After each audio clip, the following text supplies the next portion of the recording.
Dengan dibangunnya dua proyek baru milik keluarga Morgan, isu tersebut menjadi perbincangan hangat banyak orang, tak terkecuali bagi rekan bisnis mereka selama ini. Kinan, seorang bandar besar narkoba, tercengang begitu mendengar kabar bahwa keluarga Morgan sedang membangun bisnis baru gila-gilaan. Dan hal yang lebih mencengangkan adalah bisnis mereka legal dan bersih. Keanehan tersebut menjadi tanda tanya tersendiri baginya. Sudah bertahun-tahun Kinan menjadikan keluarga Morgan sebagai penjaga lalu lintas distribusi narkoba dari luar negeri ke Chemisland, terutama ibu kota Glorystone. Selain itu, keluarga Morgan juga merupakan bandar kecil di bawah Kinan, sehingga penyebaran di Glorystone selalu aman dan terkendali. Setelah Kinan menyuruh anak buahnya untuk mencari tahu info tersebut, akhirnya dia pun tahu bahwasanya keluarga Morgan telah mendapatkan dana besar dari seseorang bernama Marvin Rack. Dia pikir, apa hubungan spesial di antara mereka, sehingga Marvin Rack mau memberikan dana yang sangat besar. Jika proyek besar tersebut berjalan, bagi Kinan ya terserah.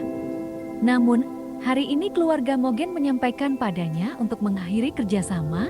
Implikasinya jelas bahwa segala macam bentuk pengiriman dan penyelundupan narkoba di Chemisland bakal terputus total. Kinan berpikir keras, Marvin Rack bukan orang sembarang. Dia pasti orang yang berpengaruh. Kinan punya 10 asisten wanita cantik. Dia memilih salah satunya dari mereka. Rihanna, aku punya tugas khusus untukmu. Keluarga Morgan tidak mau lagi bekerja sama dengan kita. Tidak mengapa. Karena kita sudah punya calon rekan bisnis baru, aku ingin kau segera menemui Marvin Rack dan menawarkannya kerjasama. Wanita blonde dengan rambut terurai seperti artis Hollywood itu menyugar rambutnya ke belakang. Bagilah, bos, serahkan semuanya padaku. Siang ini juga Rihanna langsung menuju kantor R27 Enterprise dan bermaksud menemui Marvin Rack. Namun, ketika berada di bagian resepsionis, dia mendapat info bahwa Marvin Rack tidak berada di kantor.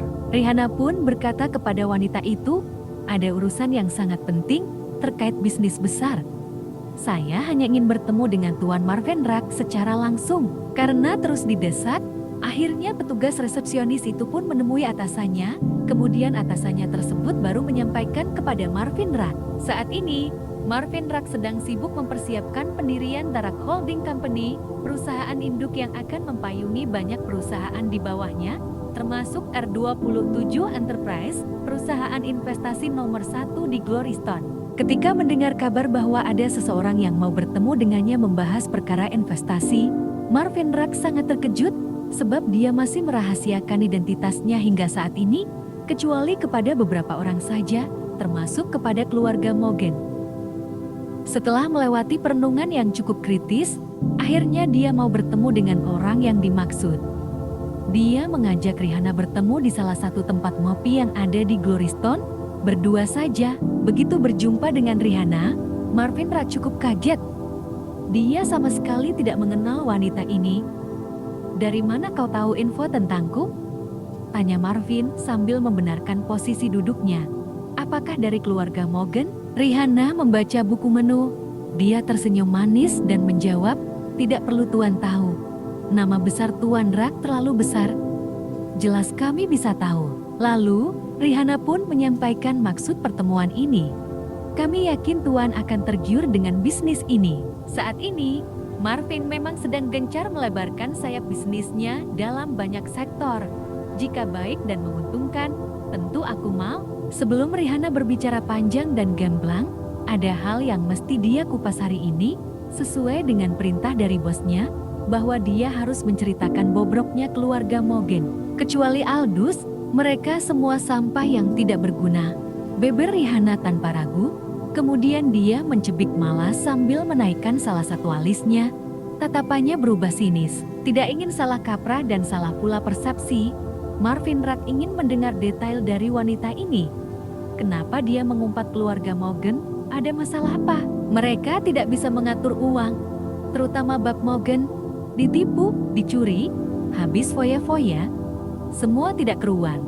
Karena itulah keluarga Morgan tidak pernah maju. Omalnya, lalu menerbitkan seringai halus di wajahnya. Setelah memilih pesanannya, dia pun melanjutkan. Keluarga Morgan tidak bisa diandalkan. Jika ada yang mau bekerja sama dengan mereka, harus berhati-hati. Duit yang banyak bisa habis gara-gara mereka. Karena baru kenal, Marvin Rack tidak terlalu tanggap dengan omongannya. Dia cukup menyimak dan tidak langsung menelannya mentah-mentah. Dia terlalu cerdas jika hanya untuk mencerna omongan para pembenci. Marvin Rack menghela napas dan berkata dingin, "Jika kau tahu tentang mereka, berarti kau pernah bekerja sama dengan mereka. Sekarang aku ingin tahu, apa bisnis kalian?" "Bisnis kami tentunya bisnis yang menguntungkan Tuan. Jutaan dolar per bulan keuntungannya. Jika Tuan bersedia, Tuan akan makin kaya." Marvin Rack tersenyum dalam hati mendengar keuntungan jutaan dolar per bulan. Itu berarti si wanita ini tidak mengenal dalam siapa Marvin Rack. Jika memang kenal sangat dalam, jutaan dolar per bulan itu hanya receh bagi Marvin Rack. Pembicaraan kali ini terlalu menjauh. Marvin Rack tidak suka dengan orang yang membual dan berbicara terlalu melenceng. Jika terus dipaksa, tentu hanya akan menghabiskan waktu. "Bisnis apa?" ulanginya dengan ekspresi penasaran. "Serbuk emas putih dan pil gembira." Tidak lama mikir, Marvin Rack langsung merespons, "Barang haram? Jika itu yang kau bahas, tinggalkan sekarang tempat ini. Pergilah." Marvin Rack menunjukkan sikap tidak senangnya. Rihanna tersenyum kecut, "Tuan Marvin Rack, kenapa kau terlalu terburu-buru begitu? Pembicaraan kita belum selesai." Bob Morgan, yang katanya kepala bagian yang mengurus narkoba, jelas tidak bisa diandalkan. "Bos kami butuh orang yang pas, yang bisa menghandle penyebaran obat-obat bahagia itu ke semua cemiselan." Tuan Marvin merupakan orang yang sangat tepat. Apa barusan Marvin Rack tidak salah dengar? Dia ditawarkan untuk masuk ke bisnis narkoba dengan keuntungan jutaan dolar per bulan. "Dek!" Marvin Rack tersenyum pahit sambil mendengus pendek. "Astaga, kau salah orang, Nona. Silakan temui lagi bosmu dan bilang bahwa aku tidak setuju."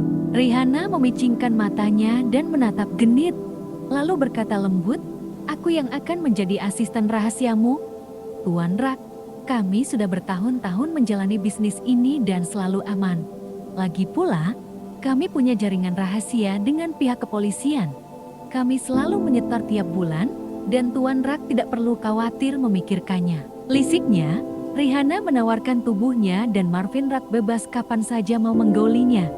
"Sebagai asisten rahasia, aku akan selalu melayanimu, Tuan Marvin, kapan saja." Rihanna menatap penuh godaan.